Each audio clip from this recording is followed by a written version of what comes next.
amazing, beautiful classes. Forgot to record.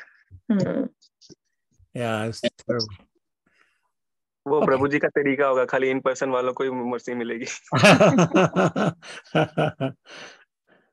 So, as we know, there are two types of books. One is called Shruti, other is called Smriti. Shruti basically means what you heard, and Smriti what basically means what you remember or you have vision of.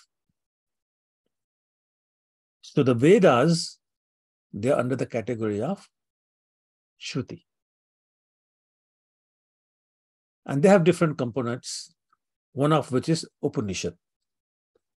So there are 108 Upanishads as part of 4 Vedas.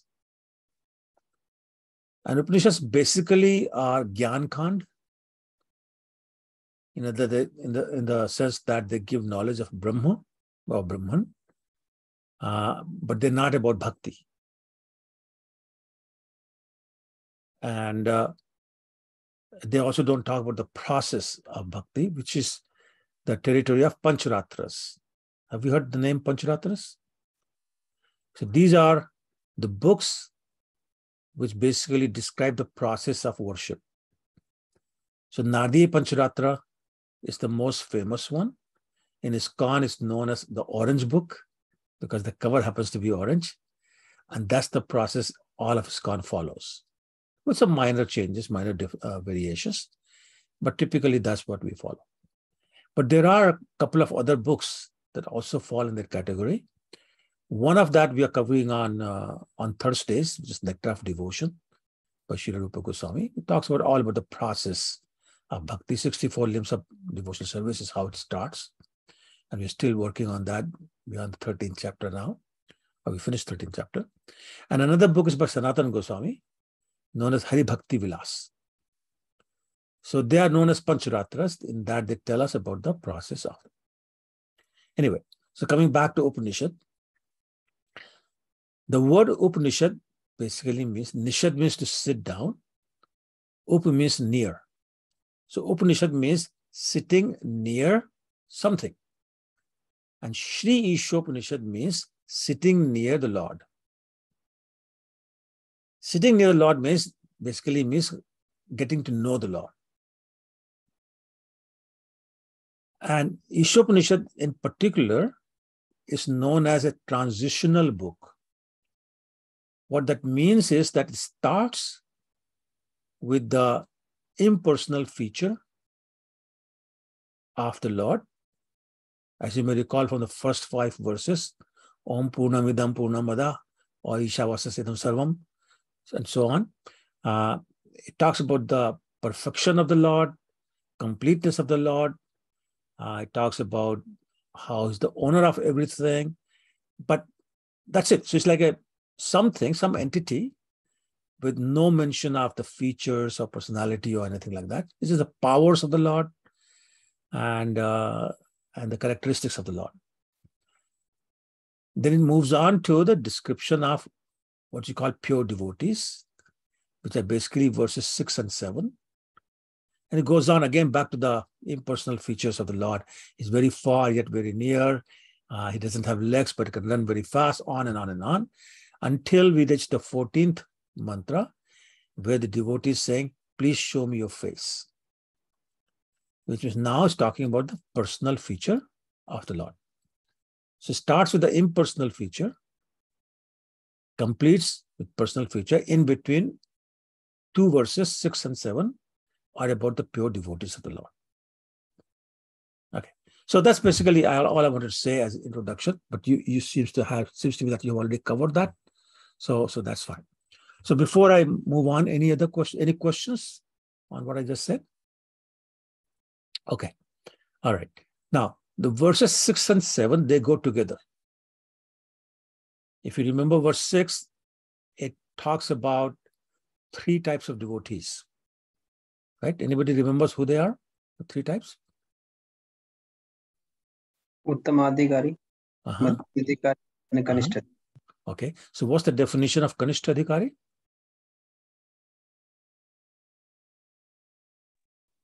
That's the lowest one in all three categories, and devotees having not fully found faith in the God. They have faith, but it fluctuates. And I would say initial level of when the devotee coming initial level of bhakti, then it is known as Kanishtadikari.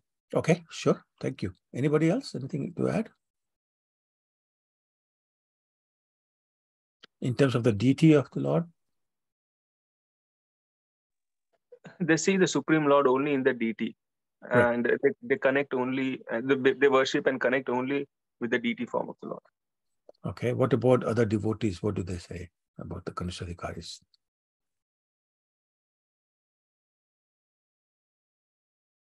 So, You mean we're neophytes? Like everybody who's new to the philosophy? yeah, no, that's true. Yes. My question was, how do they interact with other devotees in the temple? There is no interaction with the Yeah. other devotees. They don't care. They don't care about the devotees. You can come and go. You can be whoever. They don't care. They only go there to worship the Lord. That's the only thing that they recognize. So that is neophyte devotee or Kanishtadikari. What about Madhyamadikari? Who are they?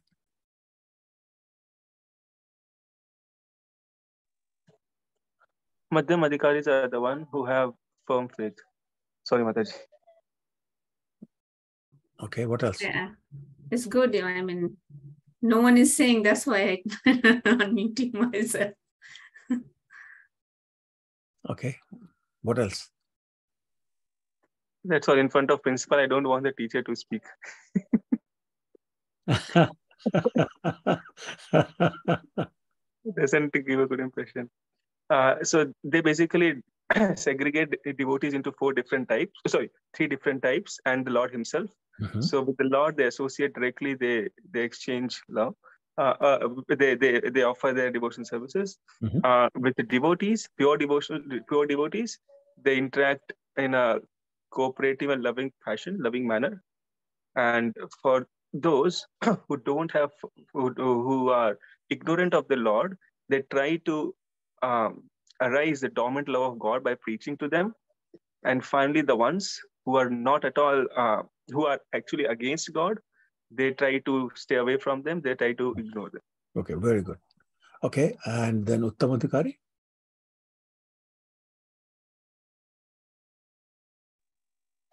Prabhuji, are those the Paramhansa kinds? Yes, they are.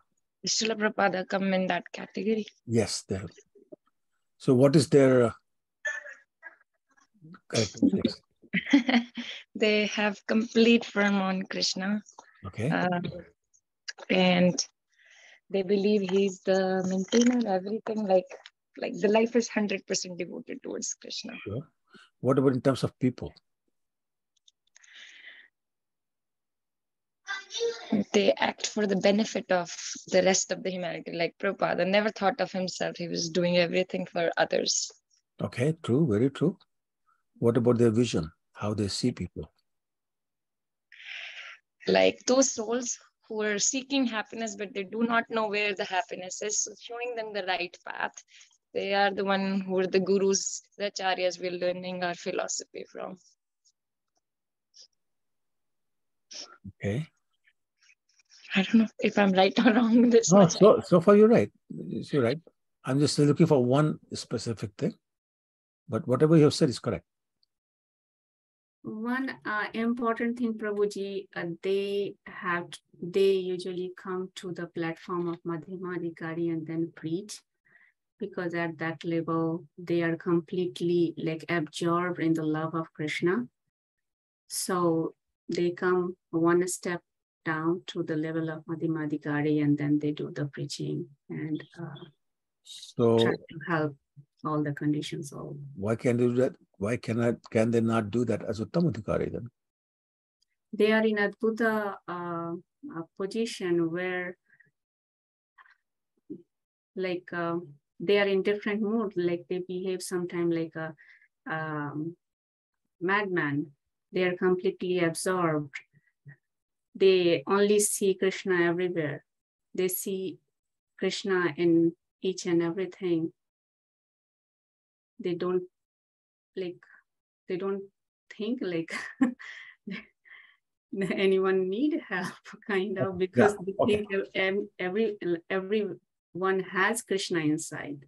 Okay, so actually they see the spirit soul, not the body.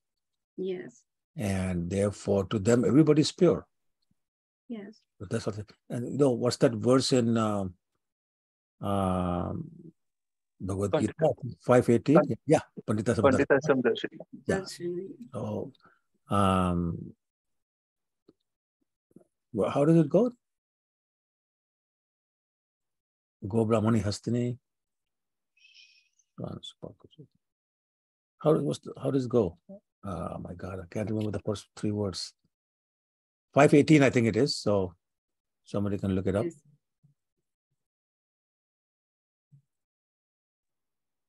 Trying to Google and just 1 minute too. That's okay. BG 5:18. 5:18. Yeah. Vidyavane Sampanne. Vidyavane Sampanne. Okay. Prabhuji, you're faster than Google. No, I couldn't. Sometimes this got blank.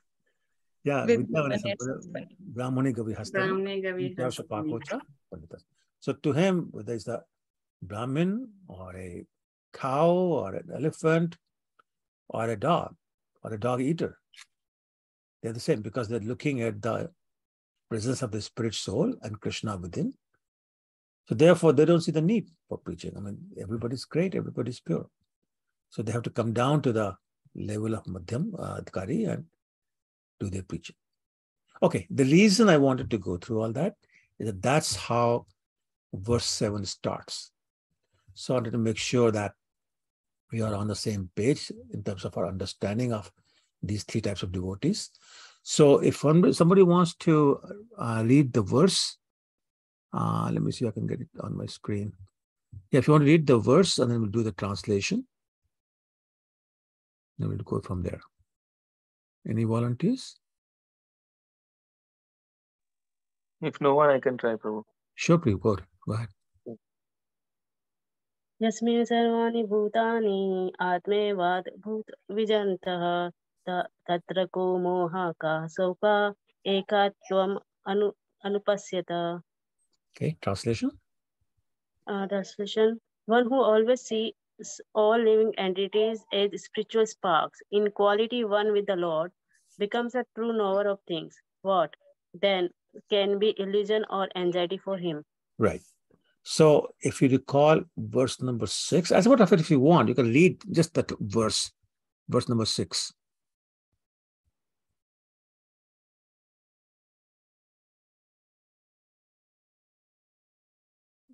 I mean, mantra 6. You want to read? Just read the mantra 6. Just the mantra. Yastu sarvani bhutani atmane evanupasyati sarvabhutesu chatmanam tato na vijuguptate. Right. So basically, you'll see the verse 6. I keep saying verse, but I mean mantra 6. Okay. And 7 are talking about ekatvam, which is the oneness. And in this verse, we will describe in great detail what oneness means. We'll talk about the three types of oneness: oneness in energy, oneness in quality, and oneness in interest. And we'll talk about then how, if there's no oneness in interest or separate interest, then that will cause shoka and moha. Shoka means lamentation, moha means illusion. So we'll talk about all that. Okay, all right. So would somebody like to read the first paragraph of the purport? Yes, Prabhuji, I can do that. Please go ahead. Except for the Madhyama Adhikari and Uttama Adhikari discussed above, no one can correctly see the spiritual position of a living being. The living entities are qualitatively one with the Supreme Lord, just as the sparks of a fire are qualitatively one with the fire. Yet sparks are not fire as far as quantity is concerned, for the quantity of heat and light present in the sparks is not equal to that in fire. The Mahabhagavata, the great devotee, sees oneness in the sense that he sees everything as the energy of the Supreme Lord. Since there is no difference between the energy and the energetic, there is the sense of oneness. Although from the analytical point of view, heat and light are different from fire, there is no meaning to the word fire without heat and light. In synthesis, therefore, heat, light, and fire are the same. Right. So you see the same theme being repeated in the next few paragraphs also. So Prabhupada has really mixed up. And I'm going to try and keep them separate. So you may find that I'm repeating myself a little bit when I go to the next paragraph, the paragraph after that. Now, what Prabhupada is talking about in the purport is, first of all, that only a Madhyam or Uttam Adhikari can see that all living entities are spiritual in nature. The body is not, but the living entity or the soul is spiritual in nature. And that is important, because if we don't see that, then seeing the oneness is impossible. So in other words, only a Madhyam Adhikari and an Uttam Adhikari can see or feel or experience the oneness with the absolute truth, or oneness with the Lord. And then again, as I said, we'll talk about the three different kinds: energy, oneness in energy, oneness in quality, and oneness in interest. Okay, so here we talk about the energy. Now we also know that energetic, which means the owner of the energy, cannot exist without the energy. And the energy has no meaning without the energetic. In other words, the energy and the energetic are non-different. Okay, this should be clear because we have read it a million times, so we heard it a million times. But I was trying to build the point slowly. So here,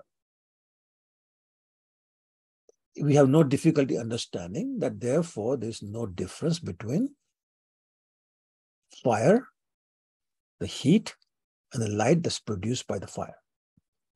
In that sense, they are one, and that's called qualitative oneness. However, we also know that if you look at the spark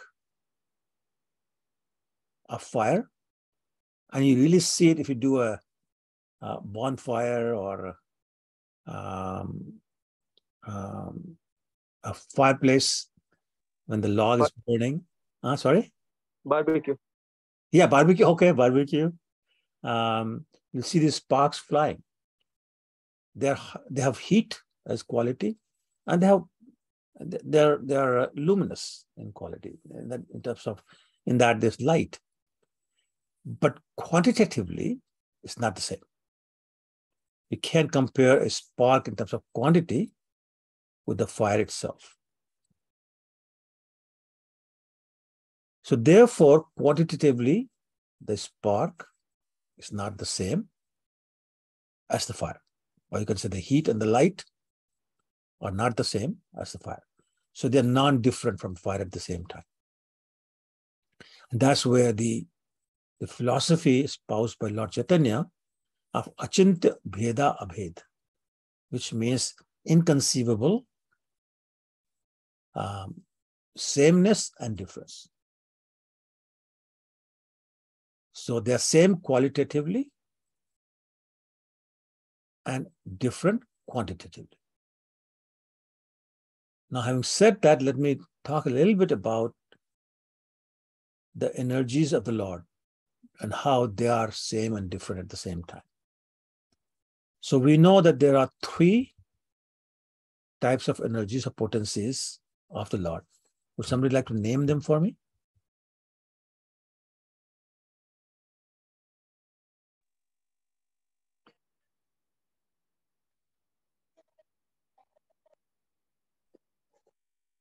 I only know one, Prabhuji, Bahiranga. Because that's Bahiranga, very good. It's external. External. Antaranga, Bahiranga. And Prabhu ji is forcing me to say, but मैंने बोला ये बोल दूंगी, इसके आगे प्रभु जी पूछेंगे तो मुझे नहीं आएगा, तो बेटर मैं ना मुझे वही आपको नहीं बोलनी नहीं, पर इसके अंदर आगे पूछेंगे प्रभु मुझे नहीं आएगा, तो फिर तो ऐसे ही आएगा। कोई बात नहीं, नाम बता दो। अंतरंगा, बहिरंगा and तटस्थ. Very good. So 3 types of energies: external, marginal, that's tatastha, and internal is yogamaya or internal potency, antaranga. So how to understand that? Prabhupada gives example of the sun. So we have sun god, you have the sun orb, the gola, and you have the sun rays. I'm sorry, the sun rays, and you have the reflection of the sun. So sun god is the God himself, right? Sorry, I didn't say it right. Compare in terms of simile, they can compare with the God. Not that he's God, but compared with the God. And the orb of the sun is very close to the sun. It's the Chit Shakti or Surup Shakti or internal potency of the Lord. The sun rays that are coming out, that is Tatastha Shakti or us, all the living entities.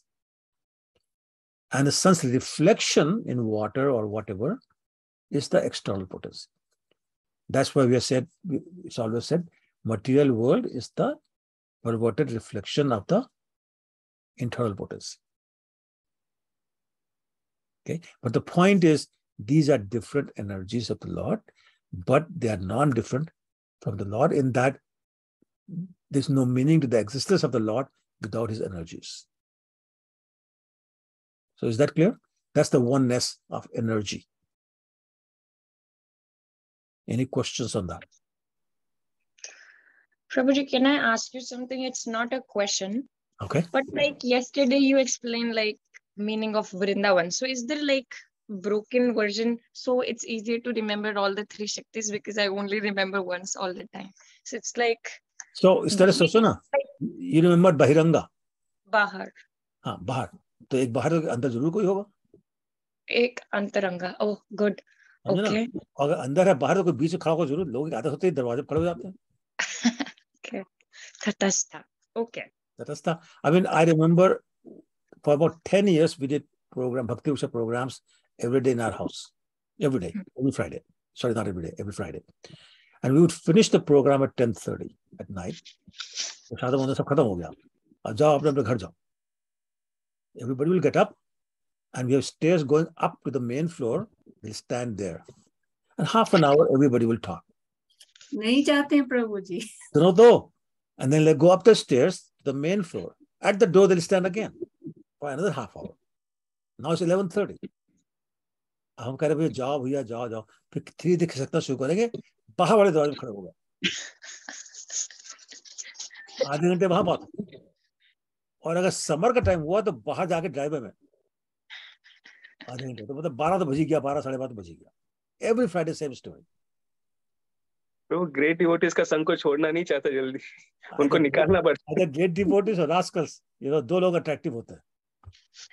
तो कहने का मतलब ये है, मैं second category में हूँ, इसलिए ये लोग जाते हैं. तो अंदर बाहर और बीच में. माता जी आप बोल भी रहे हो, जजमेंट भी पास खुद कर रहे हो, हमसे भी पूछे कोई. Thank you, Prabhuji. Yeah, this is a great way of remembering. याद आएगा. अंदर बाहर बीच में. Okay. Prabhuji, हाँ. there's a question. हाँ बोलो. You explained that Uttamadhikari and Madhyamadhikari, they see everybody as a spiritual soul. How one can achieve at least Madhyamadhikari, because I believe it takes huge effort to see that level. Yes, it does. So how one can achieve, like it's like to आदो cross श्रद्धा ततो साधु संग अथ भजन क्रिया स्यात् निष्ठा ततो रति. You go through those 10 steps and you get there. Right now, we are oscillating between sadhu sang, bhajan kriya, and thoda bahut nishtha. And we keep going back and forth, back and forth.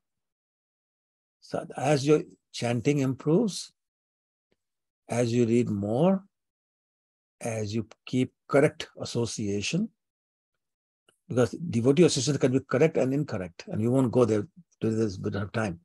But keep the correct devotee association. Your consciousness is that Krishna is the center of my life. Whatever I do, I just want to please Krishna, and you'll get there in no time. But doing this is hard. But the process is same, process is simple, and process is constant. It applies to everyone, no exceptions and no shortcuts. But the results are guaranteed if you follow the process. It's like making dal ghar pe. Process is exactly the same. Every time you make dal, it's the same process. And the result is guaranteed if you follow the process. But if you put too much namak there, you don't put enough heat there, or you put too much heat there, then something goes wrong. So the trick is in doing it right, which means follow the instructions of your spiritual master. What did he tell you? When you got initiated, if you got initiated, what did he say? What promises did you make? Right? If you follow that, you'll be there. It'll take time, no question about it, because we have too many distractions.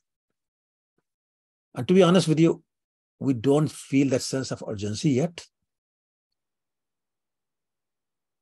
And we're very casual. We are very casual. ठीक है, चलता, especially if you're from India.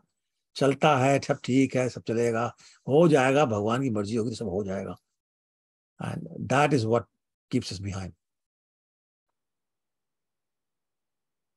The day we start feeling that urgency, and the day we stop depending upon Krishna to make it happen, and start doing the endeavor, depending upon Krishna for results. But we depend upon Krishna for endeavor, and that's the problem. Krishna is not there to endeavor. You are there for endeavor. Krishna is there for the results.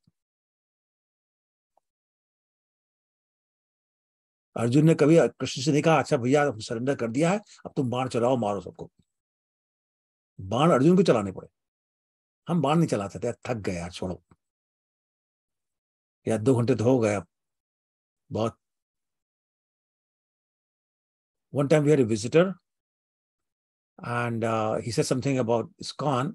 So I said, oh, this is great. So I said, let's go to the temple. I said, no, last month I went to Vishnu temple. My quota is finished. Now I have to go home. I go home meaning India. So when you have quota like that, you can't make progress. That's all up to us. Okay, does that make sense? All right, then let's continue. Thank you. Sure, you're welcome. Okay, so let's continue with the next paragraph then.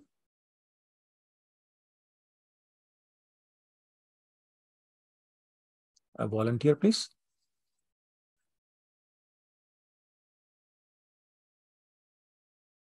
I can read, Prabhuji. Okay.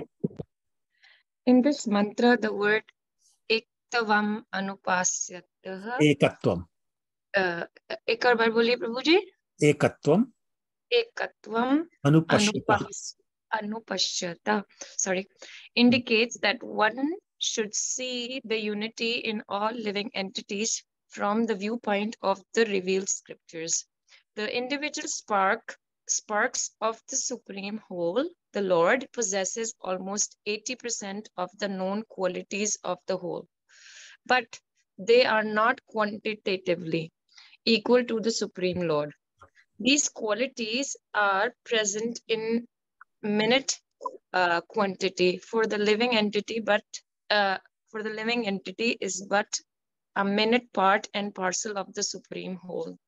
To use another example, the quantity of salt present in the drop is never comparable to the quantity of salt present in the complete ocean. But the salt present in the drop is qualitatively equal in chemical composition of all the salt present in the ocean. If the individual living being were equal to the Supreme Lord, both qualitatively and quantitatively, there would be no question in his being under the influence of material energy. In the previous mantra, it has already been discussed that no living beings, not even the powerful demigods, are surpassed the Supreme Being in any respect. Therefore, ekatvam does not mean that the living being is equal in all respects to the Supreme Lord. It does, however, indicate that in the broader sense, there is one interest, just as in a family, the interest of all members is one, or in a nation, the national interest is one, although there are many different individual citizens.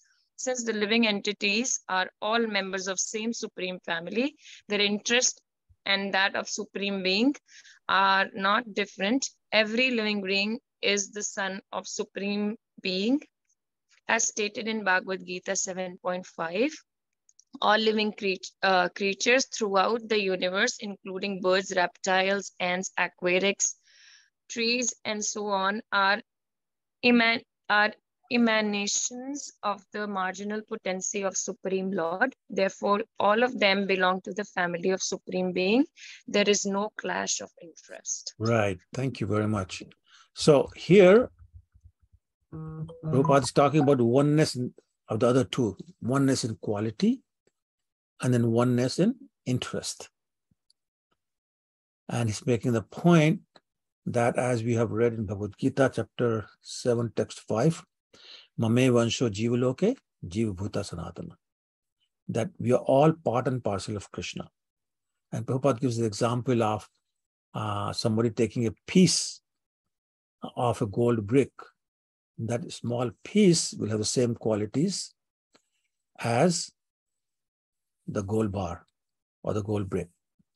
Similarly, we are part and parcel of Krishna. Therefore, we have all the qualities of Krishna. Well, it turns out not all the qualities, but how many qualities does Krishna have? Anybody knows? 64 Kalani? 64 qualities, out of which we have how many?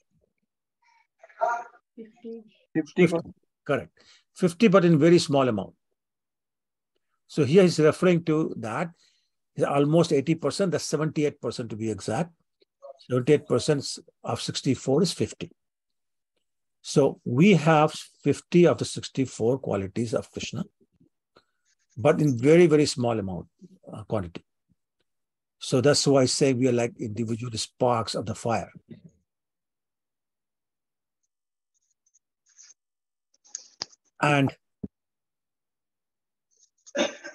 But quantitatively, we are very minute. Krishna is Vibhu and we are Anu. What's our size? Who knows? What is our size? The size of our Atma, probably. Yeah, that's us. Our size means the size of Atma. 10,000 tip of the hair of the sun, of the tip of the hair. Yeah, 1/10,000th part of the tip of the hair. And Bhagavad Gita, Krishna expresses, take the tip of the hair, divide into 100 parts, take one of those 100 parts, divide again into 100 parts. That's the size of us. That's our size. That's how big we are. That's Anu Prabhuji, as you said. Anu means atom. Yeah, well, Anu means atom, but it basically means very small. And Krishna is Vibhu. So his universal form is described, and you can recall from chapter 11 how large that is. So anyway, the point is, Krishna is Vibhu, we are Anu, is very big in size, we are very small in size. And Prabhupada gives the example of taking a tablespoonful of seawater. Now, what's the difference in the quality of water in the spoon and the quality of the water in the ocean itself? Any difference?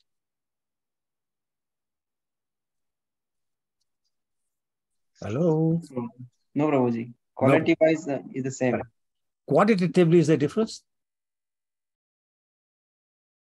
Yes. Yeah, huge difference, right? So basically, it means, we discussed this before also, but in this example, again, we're talking about qualitatively, we are same. Quantitatively, we are very different. We're actually very, very small. We are minute. He is unlimited. Okay, so the relationship we have with Krishna, who is unlimited in size compared to our very infinitesimal small size, is, Lord Chaitanya said, Jiver Swarup Hoy, Krishna Nityadas. Which means we are eternal servant of Krishna. And quantitatively, we are nothing compared to Krishna. Why I'm emphasizing that is that the knowledge of these two things, that he's Vibhu, we are Anu, he's the master, we are the servant, eternally. Those two things are very important for us to know, because otherwise, when we start thinking that we are one with Krishna, in the sense of now we talk about quality now, that we are one with Krishna, we might become puffed up, that therefore we are as great as Krishna. So in other words, the feeling of oneness with Krishna can bring a feeling of detachment, because now we are understanding that we are part and parcel of Krishna, but we start assuming that therefore we are also as great as Krishna. Then we become proud that I'm as great as Krishna because I'm one with Krishna, I'm merging with Krishna, therefore I'm one with Krishna, therefore I'm great. And that is what happens to the impersonalists. On the other hand, devotees never forget what Lord Chaitanya said, Jiva Swarup Hoy, Krishna Nityadas, that we are eternally the servant of Krishna. Being a servant brings humility. Frankly, you cannot be a servant without humility. So with that humility, we constantly remember. So it's funny, that knowledge that we're servant brings in humility, and the humility constantly reminds us that we are humble servant of Krishna. And that's where the third verse of Sikshashtakam comes in. Anybody knows what the third verse is?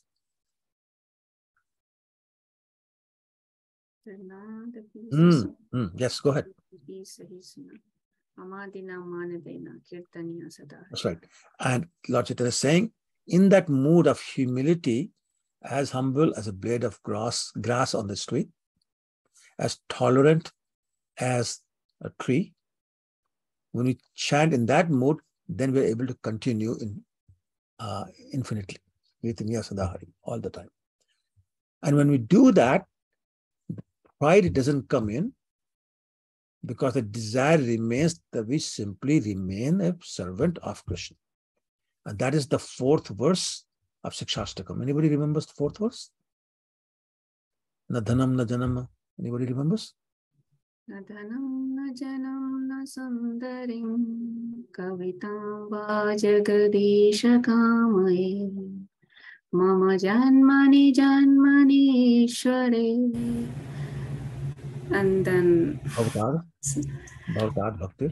Bhavtad Bhakti Raitu Ki Tui. Right. So and that's what comes. What's Lord Chaitanya saying? I don't want women, I don't want followers, I don't want reputation, I don't want to become big poet. All I want, my dear Lord, is that life after life after life, I simply remain a causeless devotee of yours. That's humility. I don't want anything. Just let me serve you. So that comes with the knowledge that Krishna is Vibhu and we are Anu. If we don't have that knowledge, then it becomes very difficult. Okay? So did that make sense? Okay. Now, and that's why the example of the water in the ocean and water in the spoon is very, very meaningful. Because now we are looking at the Lord, both qualitatively and quantitatively, recognizing that qualitatively we are the same, but quantitatively there's no comparison. And therefore, there's another verse in Shvetashvatar Upanishad, which says, Natasya karyam karanam cha vidyate, natas samo avyadhikasya dashate, parasa shakti vividhav shruyate, swabhaviki jnana bal kriyacha. It says, Natasya samo means equal, avyadhikasya or greater. So there's no one equal to or greater than Krishna. And a devotee always remembers that and therefore remains humble. Because without humility, we cannot be devotee. Because without humility, we cannot serve. Okay? So that's the oneness in quality. Any questions about that?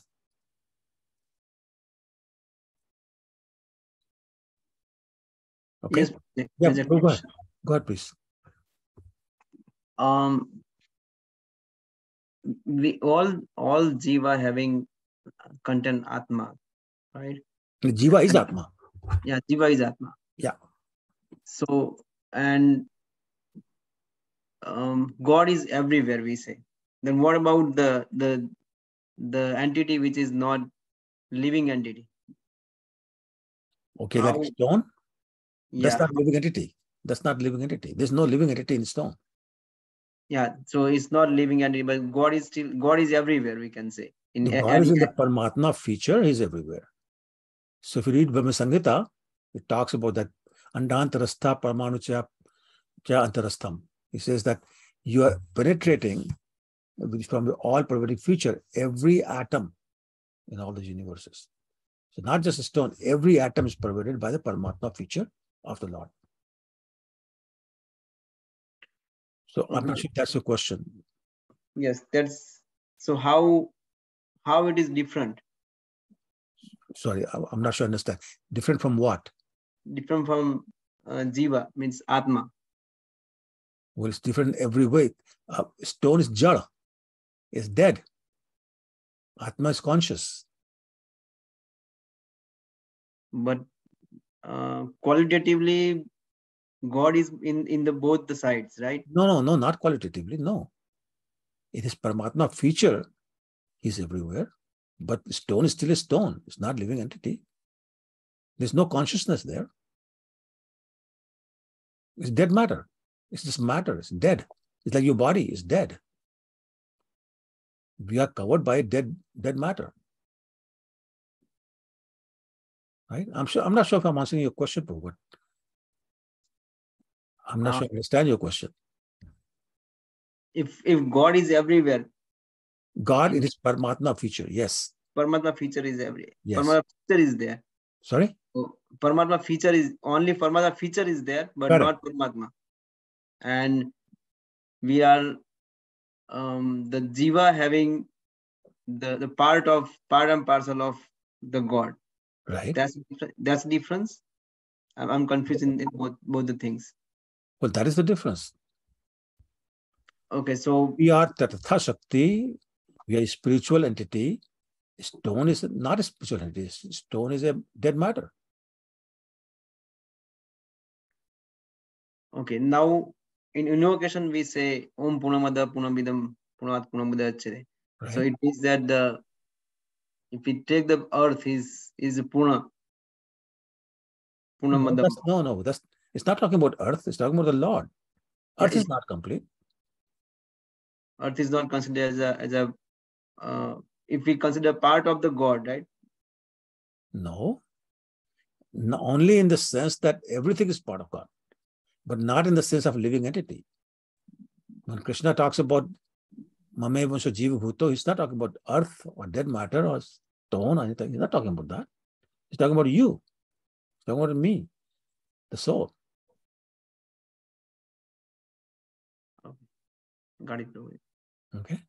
I hope I answered your question because I'm not sure I understood your question quite. No, I got it.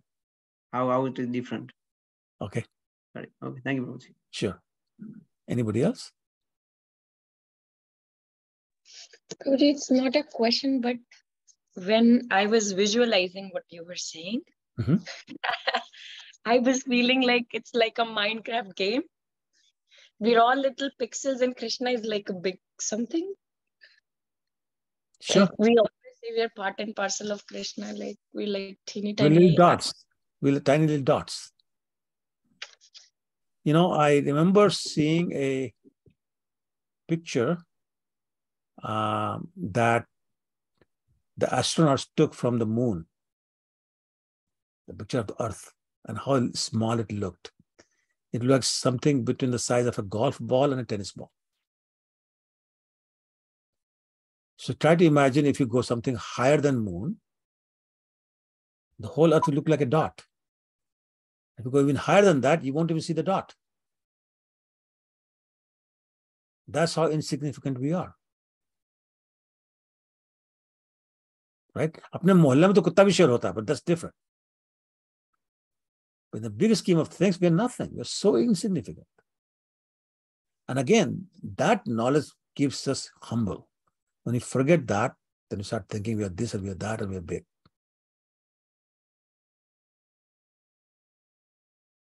Okay? Anything else?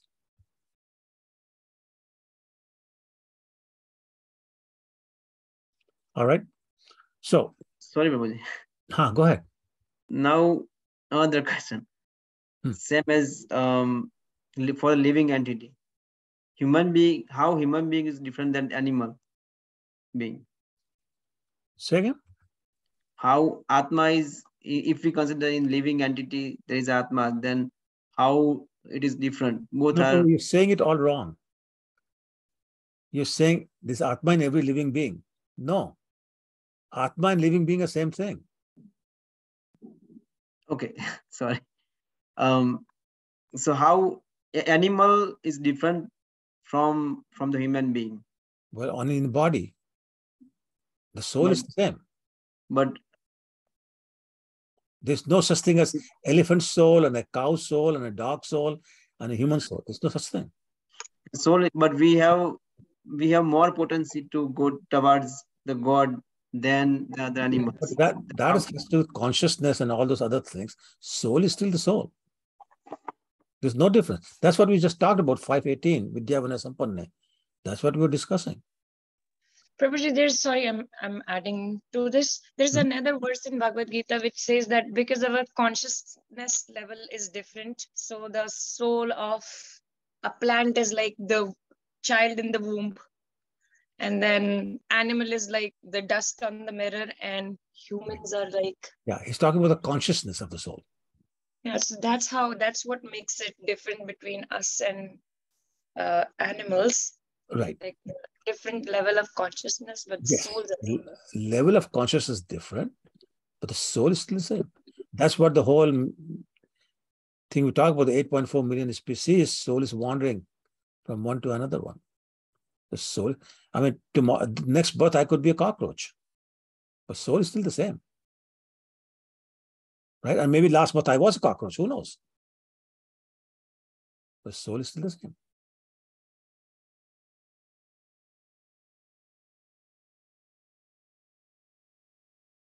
Okay? All right. Now, let's talk about, we've been talking about only a, how do you say it? Only a Madhyamadhikari or Uttamadhikari can see this difference. Another word that was used immediately after, excuse me, Ekatvam was Anupashyati. Right? Anybody remembers that? We go back to the first line of the paragraph. It says ekatvam anupashyati. And that anupashyati also comes in the verse number 6. So did you discuss that word by any chance? Anupashyati in verse number 6. So what does pashyati mean? You should know that if you know any Sanskrit.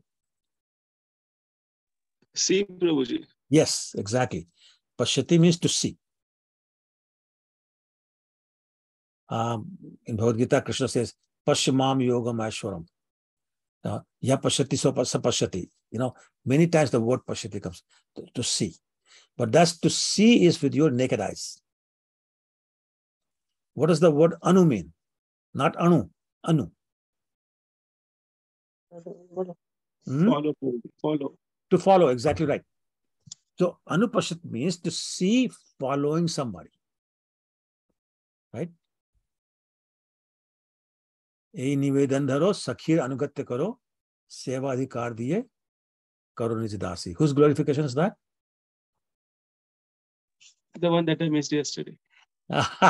Yes, that's true. Yes. So Tulsi Maharaj's glorification. I mean, we chant that every day, right? Namo Namo Tulsi Krishna Prayasi. In that. So Anugatya means in the following the footsteps of somebody. Anupashyati means to see following somebody. So who are we referring to here? We're referring to the scriptures and the acharyas. So Anupashyati means Shastra Chakshu or Guru Chakshu. Chakshu means eyes. Shastra Chakshu means from the eyes of the scriptures. A Guru Chakshu means from the eyes of the spiritual master, which is basically the same thing.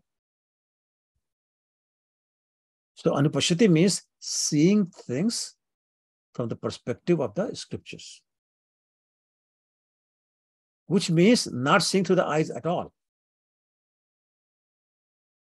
How do you see things from the perspective of the scriptures? What's the mechanical process for that? Anybody?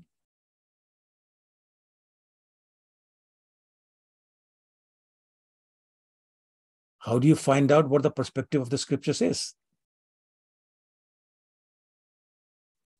A hint. To read and study. Well, no, but what's the process Hearing. to hearing? Hearing. So we see through our ears. Right? What's that Brahma Samhita verse? Angani yasa sakalendriya vrittimanti. Right? We chant that every morning. So that says that Krishna can use his senses interchangeably. So with our minute power, we can use our eyes and ears interchangeably if we go through the Shastra Chakshu. And that is the only way we can get the right perspective because of the 4 defects that all of us have. Did you know that you're defective?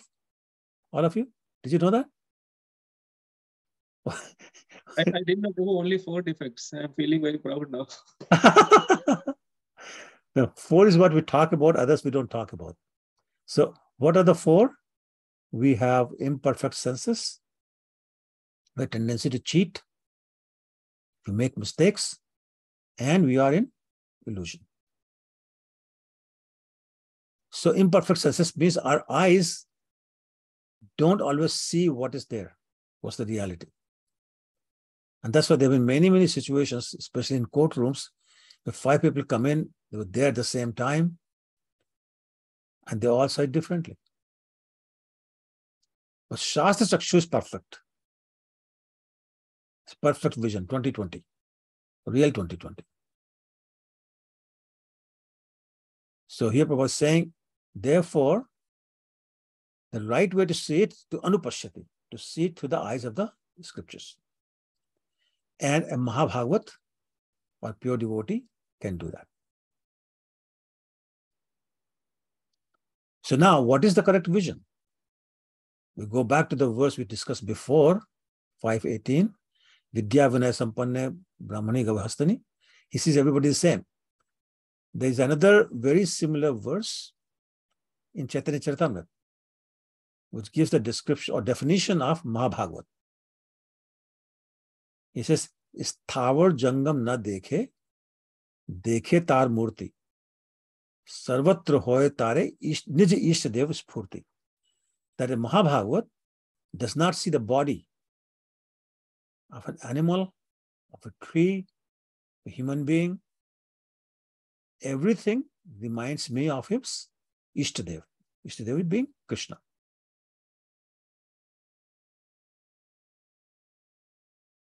So that is Shastra's vision, because everything is a creation of Krishna. Now, an impersonalist will try to convince you that everything is Krishna. But the devotee said, no, no, no, no. Everything belongs to Krishna. Everything is not Krishna, everything is Krishnasya. For those who understand Sanskrit, it means everything belongs to Krishna. Isha vasas idam sarvam, yat kichit jagatyam jagat. Krishna is the owner of everything, therefore everything belongs to Krishna.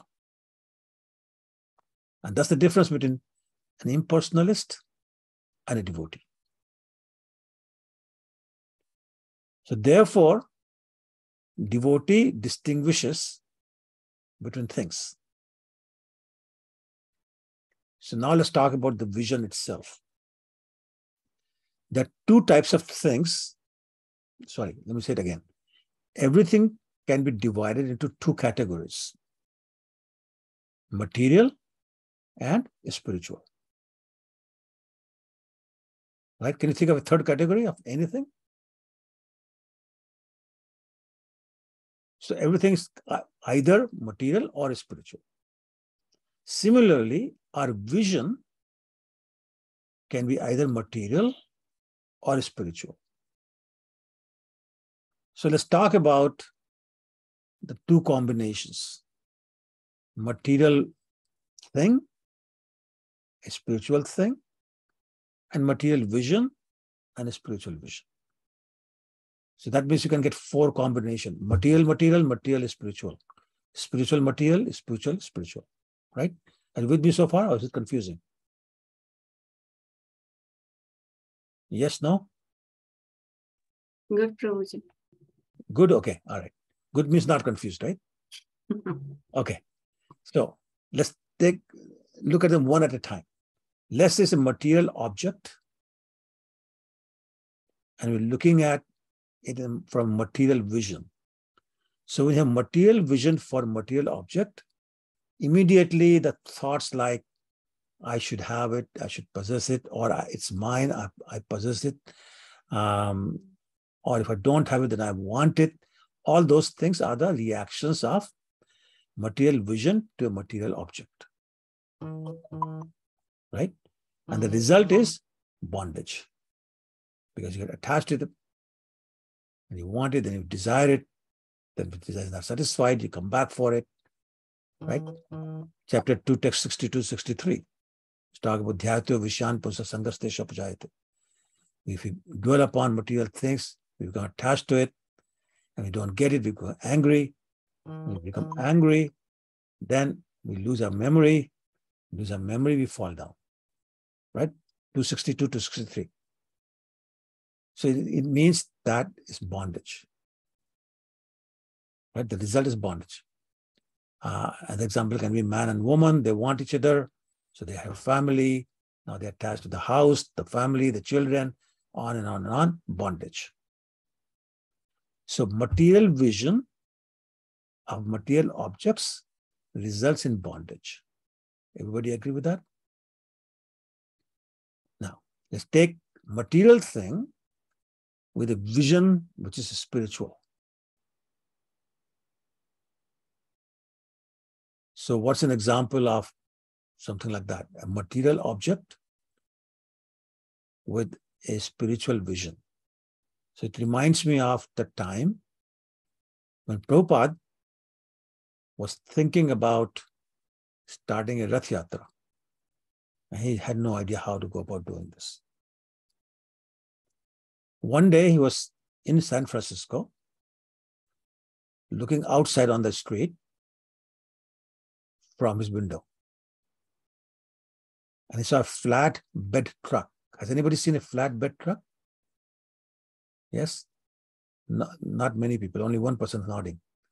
So imagine a tow truck with a huge bed, like flat surface. You can roll a car on top of it. You can put anything on top of it. So that's a flat bed truck. So it's open, but the back is totally flat, but big. And he saw that. And his reaction was, I can put a something like an altar on the flat bed. I can put Jagannath, Baladev, Subhadra on it, and we can have a Rath Yatra. So here he was, looking at something that's totally material, like a flat bed truck. But his vision was Rath Yatra. Right? So therefore, a spiritual vision of a material thing is very purifying. Okay, you with me so far? Now let's take a look at the spiritual object. Can you give an example of a spiritual object? It's a deity, right? A deity is spiritual. Now, a material vision of a spiritual object. So you look at the deity and say, oh, it's just a stone, or it's just a statue, it's just an idol, or it's just metal, or it's just wood, or whatever, it's just jewelry.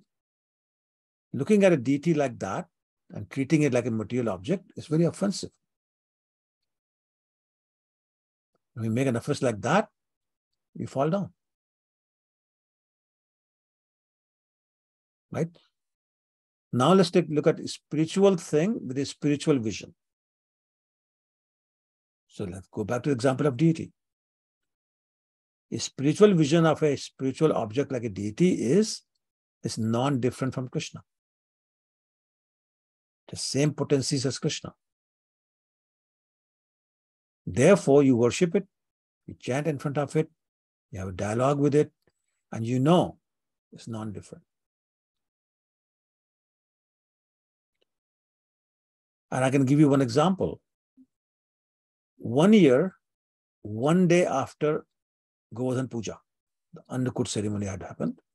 Next day, our Pujari Brahma, some of you might know him, was putting a skirt on Radha Chicho Gopinath. The skirt that he had used many times before. Many times before. And that day, the same skirt will not fit. It's true story you can confirm with Brahma Prabhu. How do you explain that? Right?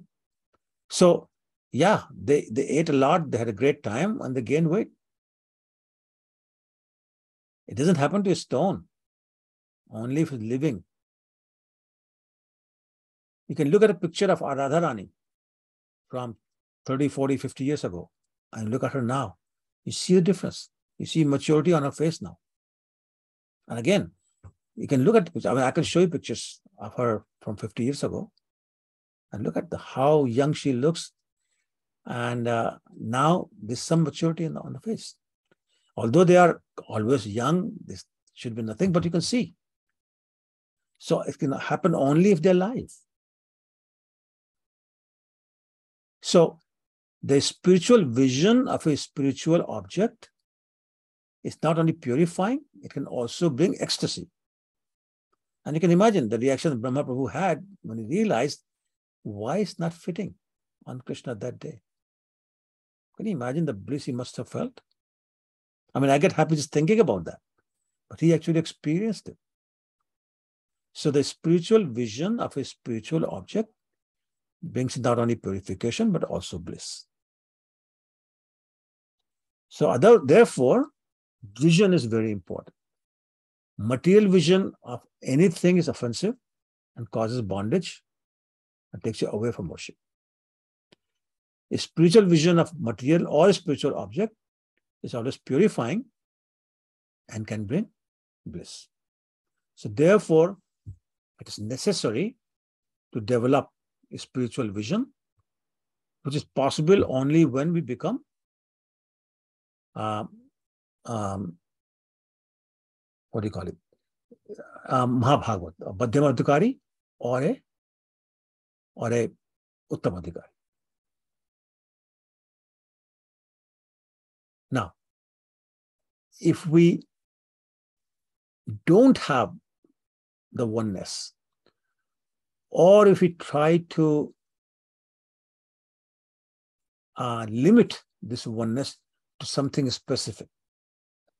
So, for example, if you say, well, we are one, but we are more one when we are with the God brothers and sisters, then there's a problem. Especially if you extend that to say, my guru is better than your guru. There's a real problem. And the reason is that, oh, your guru used to be a hippie. My guru was always pure right from birth. Wrong reason. So we have to be also careful about what kind of oneness we're talking about. Okay? All right. Any questions before we move to the next paragraph?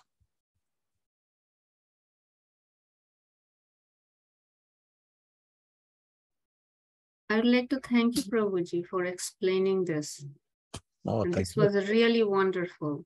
Thank you. It's a very complex, but you explain it like in a so simplified way that we understand what is that. Good.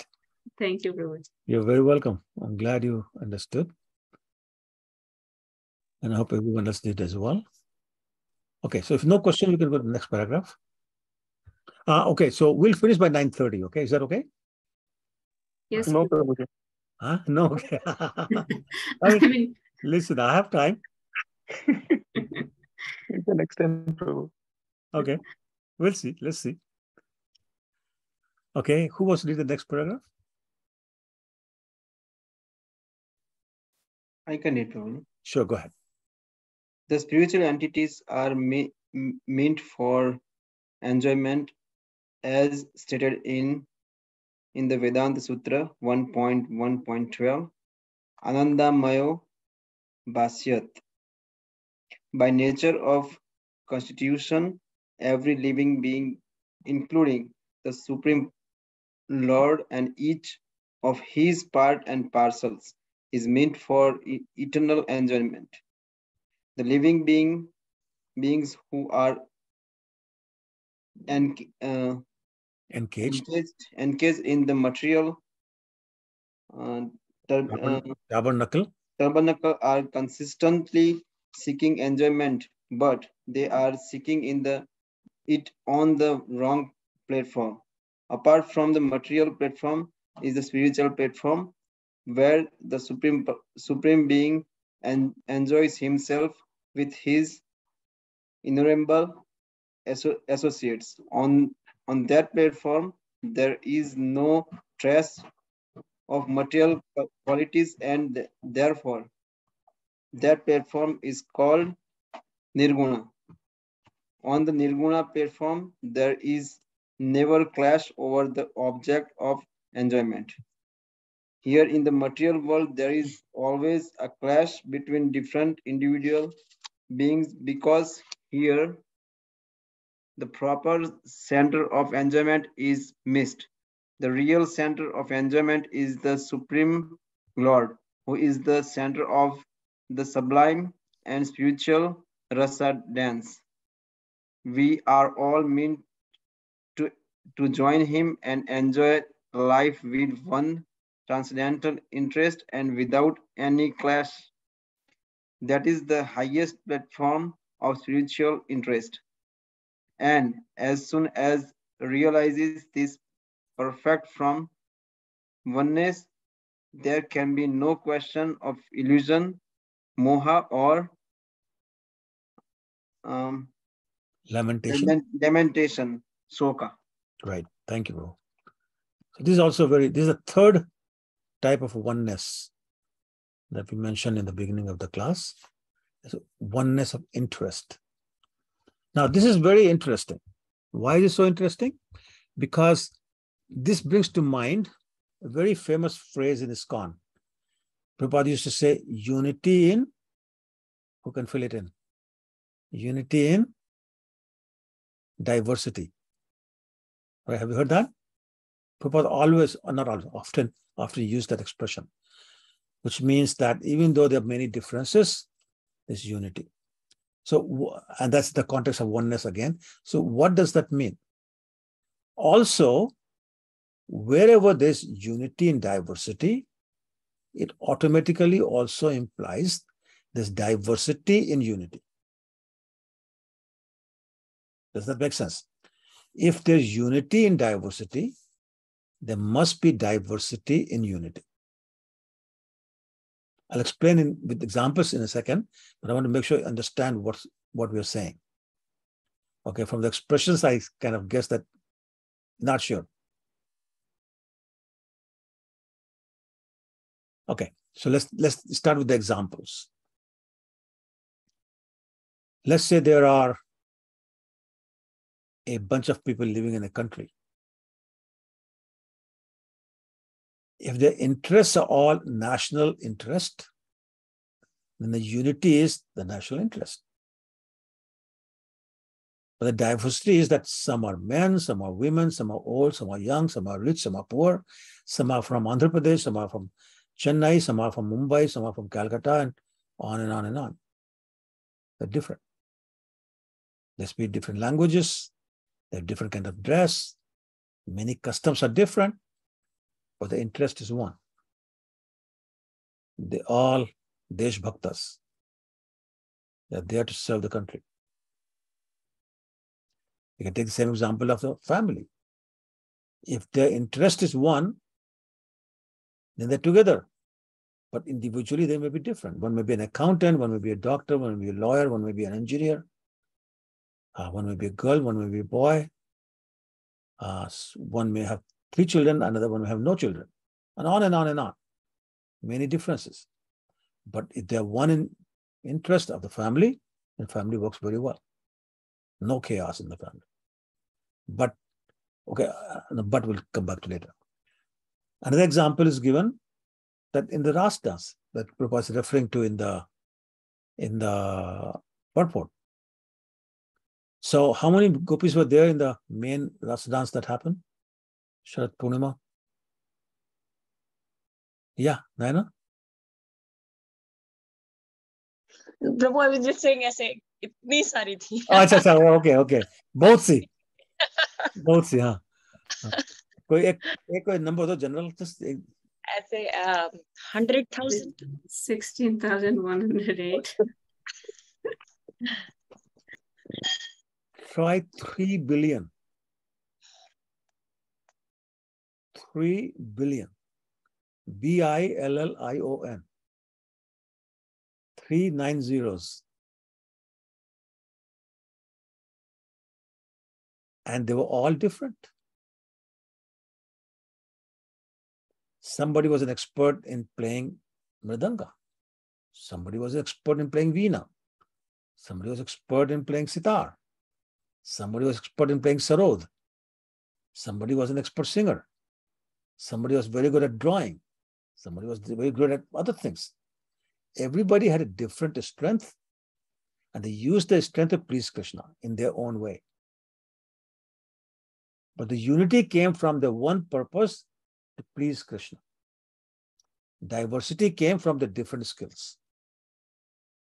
So this diversity in that unity, but in that diversity of different skills, they all had one desire. The unity of the desire was to please Krishna. So do you see the unity in diversity, unity of purpose, diversity of skills, and other things. Let's take another example, orchestra. Has anybody been to a concert? Okay, Naina has been, Ritesh Prabhu has been, okay. So yes, what happens there? Huh? प्रभु हमारे कीर्तन के concert से कम है. बिल्कुल नहीं है, बिल्कुल नहीं है.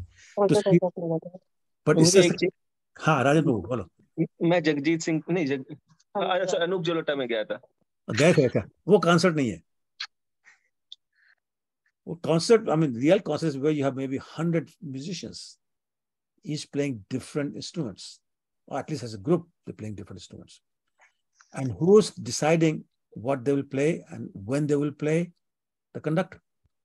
You know? one stick or two sticks, and you go like this, and you have no idea what the hell they're doing. But somehow the musicians understand when it's their turn to play whatever they're playing. And everybody's following those instructions. Everybody's playing their instrument perfectly, and it's a great orchestra. So you have all these different instruments being played almost at the same time, but with the unity of purpose. But it should all sound very harmonious according to the instructions of the conductor. Right? So are you with me? As long as the unity of purpose is there, then diversity is very helpful. It brings in different things. As a matter of fact, diversity is necessary. Can you imagine a cricket team of all bowlers? How well would it do? Can you imagine a world with only accountants? Can it work? It won't even work. Right? Or any profession, all doctors, all engineers, all lawyers. Well, fortunately, hopefully not all lawyers, because there'll be real chaos. But anyway, my point is diversity is necessary. But diversity can cause chaos if there's no unity of purpose.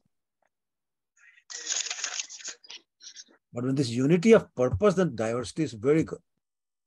It brings in all the different skills. They're all working towards one purpose. The example of rasa dance, it is pleasing Krishna. The example of the orchestra, producing a harmonious overall sound. Let's take one more example. At the end of the Ras Leela, in the middle of the Ras Leela, what happened?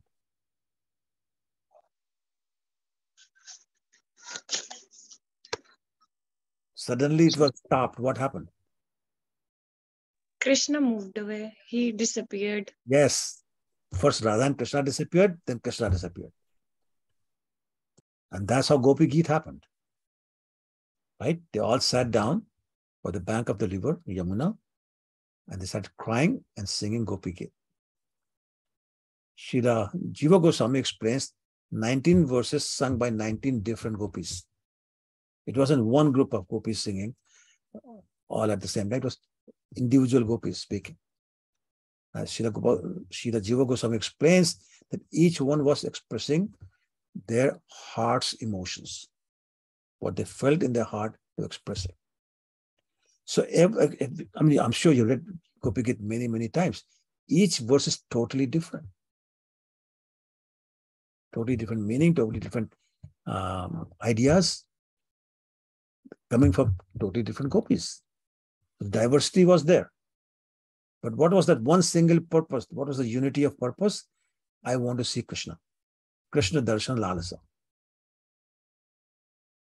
And because they all had the same purpose, Krishna showed up. Which brings us to the last line of the paragraph that you just read. When the unity of the purpose is not there, unity of interest, same point, unity of interest or unity of purpose not there, then there's chaos. So let's go back to all the examples I gave. An orchestra, where musicians like me show up, and I want to play guitar my way, regardless of what the conductor is saying. And somebody else shows up with their veena, somebody with sitar, and they play their own way. Everybody's playing to their satisfaction. What would that orchestra sound like? That would sound like my singing. Because I can sing with all the 7 notes at the same time. Involuntarily, but I can do that. Okay? Rare skill, Prabhuji. I have a very rare skill. Oh, I'm so proud of it. So I don't have to worry about 5th note. I can do them all at the same time. And so there'll be chaos. In a family, to that example, if everybody starts thinking of their own interest, there'll be chaos in the family. No unity. They'll be fighting with each other. In a country, and that's what happens in countries. Everybody has got their own agenda, their own interest. As a result, constantly the fight is going on. Between the countries, same thing happening, because they got own interests. So this separation of interest as opposed to unity of interest. And Prabhupada in the purport is saying, separation of interest causes shoka and moha, the lamentation and illusion. So in the verse, if you go back to the verse, it says, the Mahabhagavad can see with the spiritual vision, the vision of the Shastras, what is what. And therefore, they never have to go through illusion or lamentation. Because the unity of interest there, unity of quality there, unity of energy there. They understand it all. Therefore, they know what is what. They know we are a spiritual being. We're not this body. Therefore, there's no sense of possessiveness. Therefore, no lamentation. You lose it, you lose it. You gain it, you gain it. Who cares? Sukh dukhe samay karta, labha labho jaya jaya. Equipoised. You gain or lose. Because you're not this body. Anything material is not yours. Isha vasa siddham sarvam. Everything is owned by Krishna. Whether he gives it to us or not, that's his wish. Therefore, you're equipoised. No lamentation. No illusion that we are this body. Our ego says we are the servant of Krishna. That's the true ego. Therefore, no false ego, no illusion. We never think we are this body. Okay? So I think I covered the next two paragraphs also. If you want to read it, great, but we covered it. So let me pause and see if there are any questions or comments or corrections. Or separation of interest and objections. Who will correct you, Prabhuji? Huh? Who will correct you from us? Why not? You will. We don't have that level. And if you want training, you can go to my wife. She does it all the time. And she has right to do that.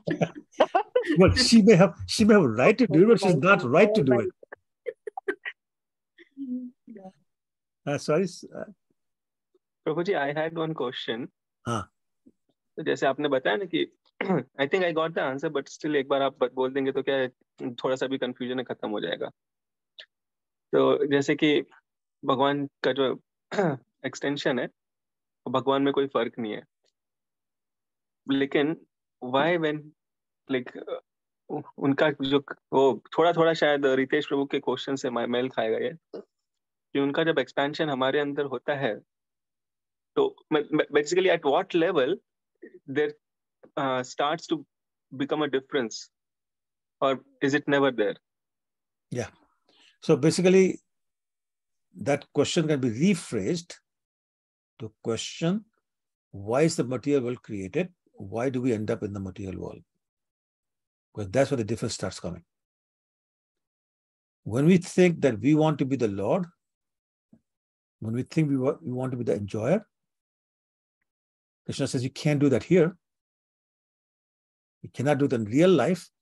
So I had to give you a imaginary life, like a sleep situation. We're dreaming that something is happening. And that place is called material world, where you have your desires, you think you're the Lord, or you want to be the Lord, where you think you're the enjoyer, or you want to enjoy. So you start doing things, and your interest is separate from Krishna's interest. But the unity of interest is that we are servant of Krishna, we want to serve him. Separation of interest is, I'm the boss, I want to serve me, which means my senses. And that's when you start to drift apart. Because every time we do something that is not for Krishna's service or Krishna's pleasure, we accumulate karma. When we accumulate karma, that means we're going to get a different body next time. But we will get a body. And the cycle continues. And the more time goes, the more we drift away from Krishna. And his energy, the Bahiranga Shakti, the external potency, keeps acting upon us, whose simple role is to keep us away from Krishna and keep pushing us away from Krishna. So she does that job very well. We let her do it by continuing to have material desires, by continuing to have the separation of interest. And we forget that there's unity of energy, that we are his part and parcel. We think we're independent of Krishna. And then all hell breaks loose. And we get in the chaos that we are today. So the difference is only in the consciousness caused by loss of memory, which comes by our anger at not being able to satisfy our desires, which come from being attached to the material things.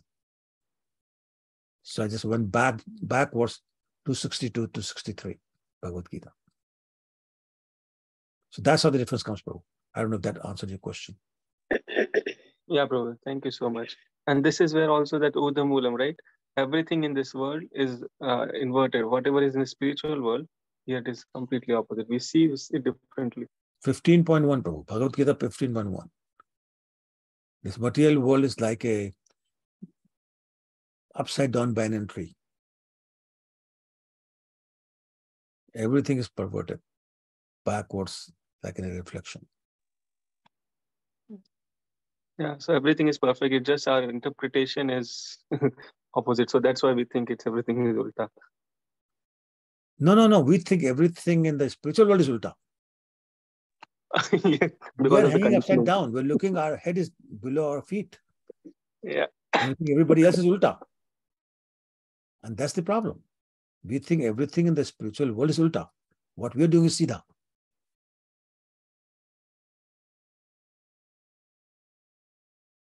And that's why we perverted reflection.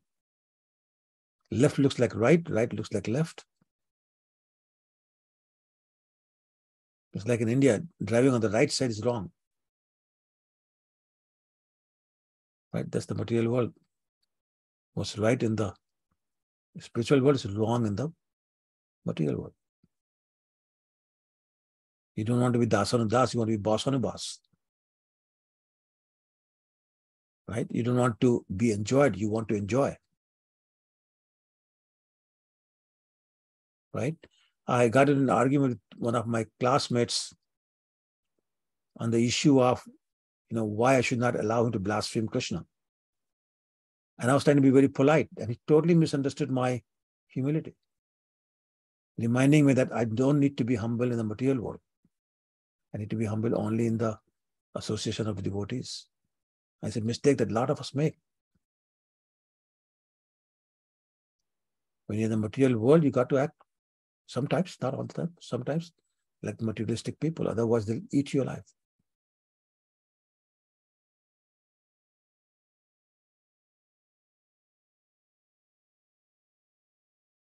Right? Prabhupada always said, you're a devotee, yes, but sometimes you have to to act like the people you're dealing with. And it's a very important lesson. You should remember always. It's like if you're working in a job and you keep telling the boss, oh, I'm nothing, I'm insignificant, I don't do anything. Well, then forget about a promotion. You're lucky to keep a job. Right? So there are differences and we have to be practical about it. I don't know if I told you, Mokshila, I might have told you before. Many, many years ago, I just started working in a company and I thought I was great. I thought I was the best. But I never said anything to my boss. And my coworker got promoted, who I thought was maybe only half as good as I was. And I was very angry. So I collected all the information and made a document 20 pages long with all the, kudos I got from the clients and co-workers and everything, and all the achievements. And I went to my boss's office and I dumped this paper at his desk with a real thud sound. I was so angry. And I said, read it. So he read it. And I said, what's the problem? I said, the problem is you promoted Carl, who's not half as good as I am. I want to know why. He looked at me for like literally 10 seconds, just looked straight in my eyes. And he said, Carl was the name of the other guy. Carl is in my office every day telling me how great he is and all the things he's doing. When was the last time you came to my office and told me how good you are? So how do I know? And I said, Brian, you're right. You're absolutely right. Lesson learned. And from that day on, there was nothing holding me back. I was talking about me all the time. Anybody who would listen, I'll tell them how good I was.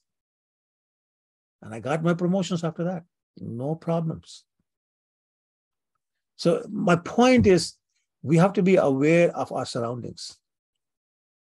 You don't necessarily behave the way you do in a temple or with the devotees when you're in the office or other outside world environment.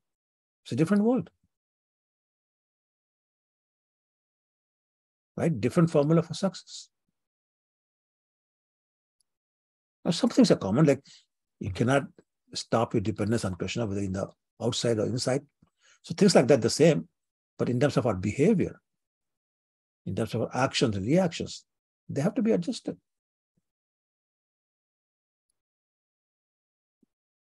You know, humility doesn't mean you turn the other cheek. Humility means you punch him back, then he will know how good you are. And I'm exaggerating, so don't take me too literally, but my point is, it's not always best to be just humble. Sometimes you have to give it back. Okay, I don't know how I got to that topic, but thanks for asking the question, Rajan Prabhu. That was very practical aspects, Prabhuji. Yeah. Sometimes even not even the outside world, in fact, sometimes happens between the devotees too. True, right? true.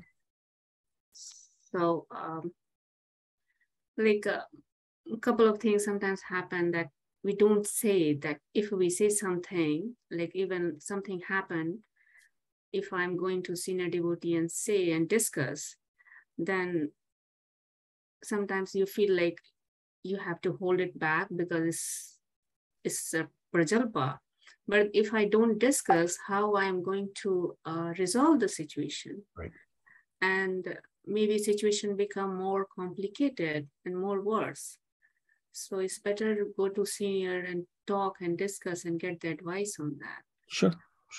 Because common understanding is that if I have some issue with Ritesh Prabhu, I'm not going to Rupanuga Prabhuji and talk about the situation, because it's going to be a prajalpa. So we shouldn't do that. But then isn't that I'm going to lose Ritesh Prabhu from my life if I'm not going to resolve the issues? Yeah.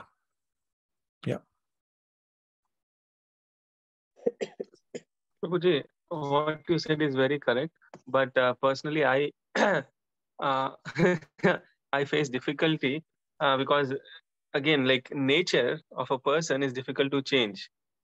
So let's say if I want to change myself, how correct it is to change myself for others? Well, no, you're not changing for others. You're changing for yourself. No, we're constantly going through some kind of evolution. And we have to adjust. And as we learn, we adjust. And like the example I gave you, I learned something. Like in India, you're born and brought up to be humble. You know, my wife tells me that her mother used to say always, don't brag about yourself. The rose is known by its fragrance. Well, yeah, but some people can't smell. So I have to tell them I'm a rose. You know, so, I mean, in this country, you have to blow your own trumpet. But nobody else that's correct, Prabhu. Right? Nobody else will. And if you want to move ahead in the corporate ladder, if you want to accomplish things, you cannot be just a devotee. You have to be more than that. Very right, Prabhuji. Just a connection to what you just shared earlier. I was in an interview, my current job, like 2 years back, and they asked me, so what is your, the drawback or negative something about you? And I said, I cannot glorify myself. And they said that, how does it make sense? I'm like, it does make sense in corporate world or professional world. If I cannot glorify myself, you are not going to know what I'm doing at my work. I will just come and do my work, because the culture is that you have to go and tell your boss and surrounding, you know, I did this, I'm so busy, I have so much in my plate and all these things I'm handling. So I cannot do that. I just go and do my work and go home. So I said, if you have some kind of coaching, I will love to go for coaching and learn how to glorify myself. Very good. Yeah, very good. Actually, I went through a similar experience once. In an interview, somebody said, "So what are your weaknesses?" And you know what I said? I said, "Who, me? What's weaknesses?" And I was very serious. And I could see the reaction on their faces. I started laughing. I said, "Nothing that will affect my job, so don't worry." Yes. Yes. And I went on from there. Actually, these questions, they are more for getting to know you and your Yeah, of confidence. course. Of course. I think most of the time they're just looking for how you handle a situation. The answer you give doesn't matter. It's how you give the answer. Correct. That makes the difference. Because a lot of times they're looking for fit more than your technical expertise. Yes. Yes. Yes. And so that's what's going on.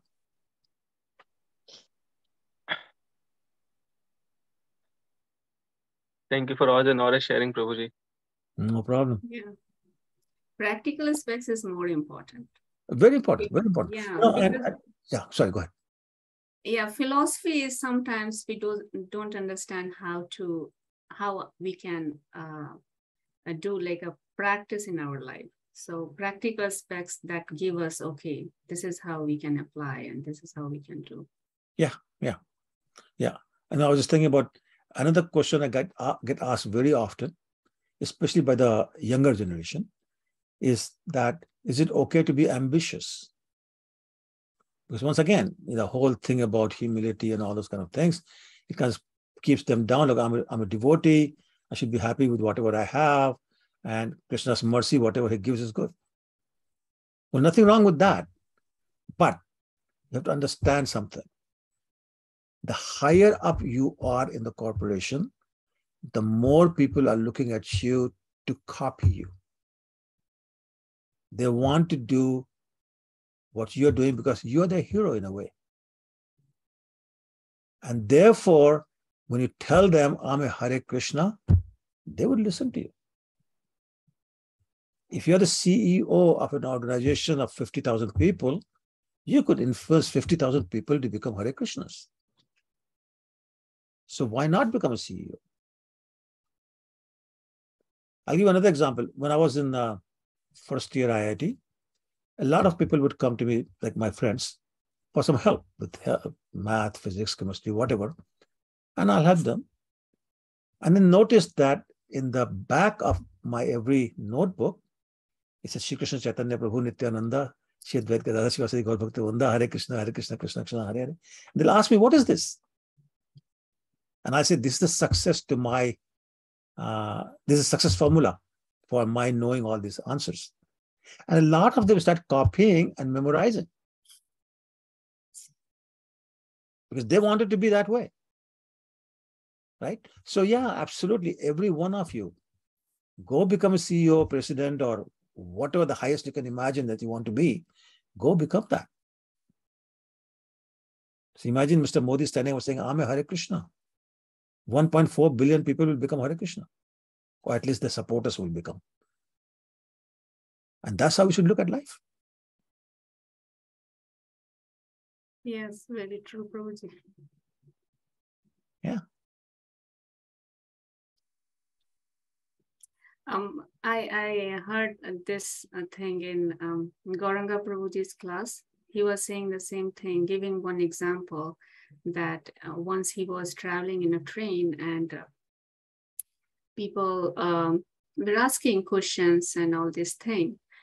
And he felt, Gauranga Prabhu felt by their talking that they are thinking that because he didn't do anything in material life, that's why he became like a brahmachari, or he's in a saffron cloth.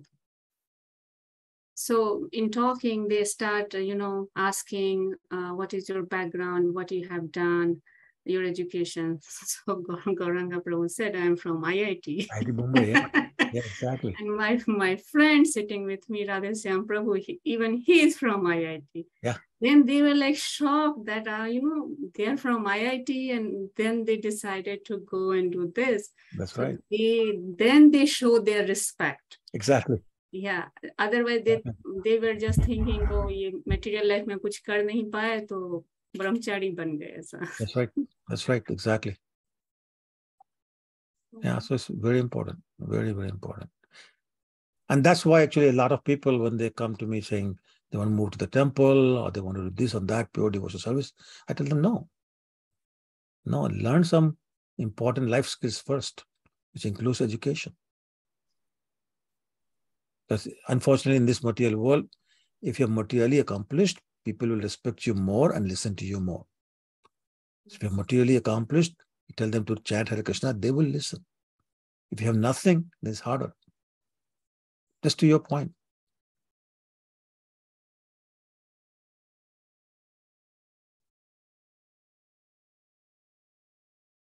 Okay, anything else? Mahalakshmi, you don't have anything to say? Any question for Prabhuji? I didn't hear you at all today. No, Prabhuji. No, Mataji. At least say Hare Krishna to Prabhuji. At least give darshan. वो मेरा problem है तो इसलिए नहीं कर सकती sorry yeah Hare Krishna Prabhuji. Hare Krishna. Yeah, now we're just listening like you're telling that in order to it's quite a little bit for me contradictory, because in Krishna consciousness we leave the material, we are preaching of leaving material world, and in order to get into Krishna consciousness, bring others into Krishna consciousness, we have to be materially prosperous. So that's what I was like thinking something about that. Well, in Krishna consciousness, we talk about Yukti Vairagi. We don't talk about living material world. We don't talk about living family. We don't talk about living the job. We don't do that. We talk about Yukti Vairagi, which means do all that while staying yourself detached from all this. Actually, detached is not even the right word. Unattached is the right word. Big difference between detached and unattached. So by all means, keep the job, keep the wife, husband, children, house, everything, big cars, whatever you have, keep it. Just don't get attached to it. That's what Gaudiya Vaishnava is it. Leaving the family or house or job is not it. Prabhuji, but I was just thinking, like when you truly enter into devotion, your whole interest, your thinking, everything is God, everything is Krishna. But it really becomes, I mean, this is just my perspective. I was just thinking, like, it's really, sometimes you enter into the devotion that you just don't want even money, you just don't want to earn. That is just condition, and you might even, it happens, right? Like sometimes we don't even want to focus on our children also. So it reaches even that stage. So well, all I can say is, wow, then you got it way beyond that I ever got. And to be honest with you, Prabhupada never encouraged that. Prabhupada never encouraged that. As a matter of fact, there was a female pujari who gave birth to a child, and she was thinking that no, my pujari service are more important. I should be focusing on my devotional service. She started ignoring her child completely. Prabhupada heard that, he got very angry. And he told her that your first duty is to your child. He said, give up your pujari services. You cannot maintain your child. Or find a way to do both. But he was willing to order her to give up pujari services. So we shouldn't think like that. That is not pure devotional service. I mean, think of Rai Ramanand. Think of Pundarik Vidyanidhi. Think of, for a long time, Goswami Sanatana Goswami. They continued to work until they left. So being rich, being powerful, being employed, being a family person, almost all the associates of Lord Chaitanya were family members. Even ordered Lord Nityananda to get married and have children. Nityananda was sannyasi. So our philosophy is very different. Even Srila Prabhupada. Even Srila Prabhupada, that's right. I went to sannyas much later. yes, bro. So, mother, don't give up your job or whatever it is. And don't give up your family. Continue with them. No, I was just thinking like that, Prabhuji. Just like No, I'm just just saying. a thought was coming. Yeah, no, I know. I'm just saying. Yeah. Yeah. Thank you, Prabhuji. You're welcome. Okay. Any last minute questions? That we should finish now. Prabhuji, it's not a question, but a big thank you. I have really not understood this concept well before, like Krishna or Krishnasya. Okay. It's so beautiful and it's very eye-opening, because sometimes when you hear, those people who are good with Vak Chapalta, I must use that word. Like, you can really sometimes, you can get lost in their words when they're saying, everything is Krishna, or, but of course, understanding that beautiful concept that unity in diversity and diversity in unity, it's very, very beautiful. I'm like, oh my God, where were you before? I've never heard this in this simplified way. So thank you so much. It was a beautiful, very, very nectarian class, and I learned something very amazing today. Thank you. So kind of you to say that. Thank you. So just want to add one sentence. Thank you so much, Prabhuji, for extending the class. You're welcome. I was doing it especially for you. Thank you very much, Prabhuji. Okay, all right. Thank you, Ritesh Prabhu. So nice to see you again. It's been a while since I saw you last. I think it was at Keshav Sevaka's house that last time I saw you. I can't remember, but it's been a while. Anyway, it doesn't matter. Good to see you. All right. Anything else?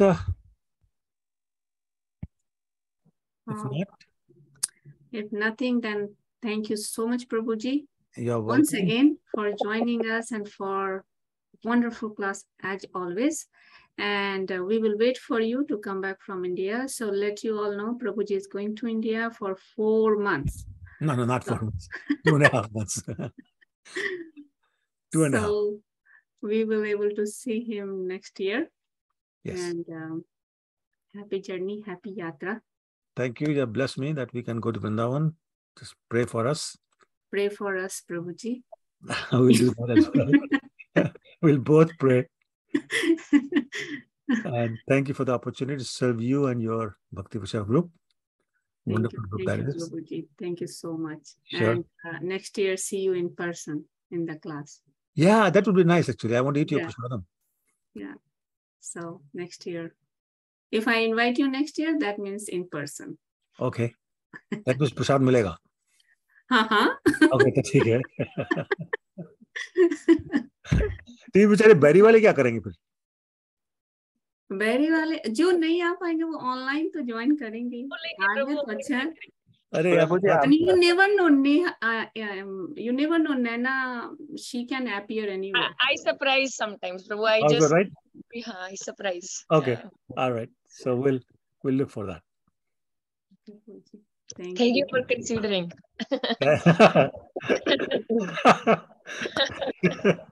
Thank you.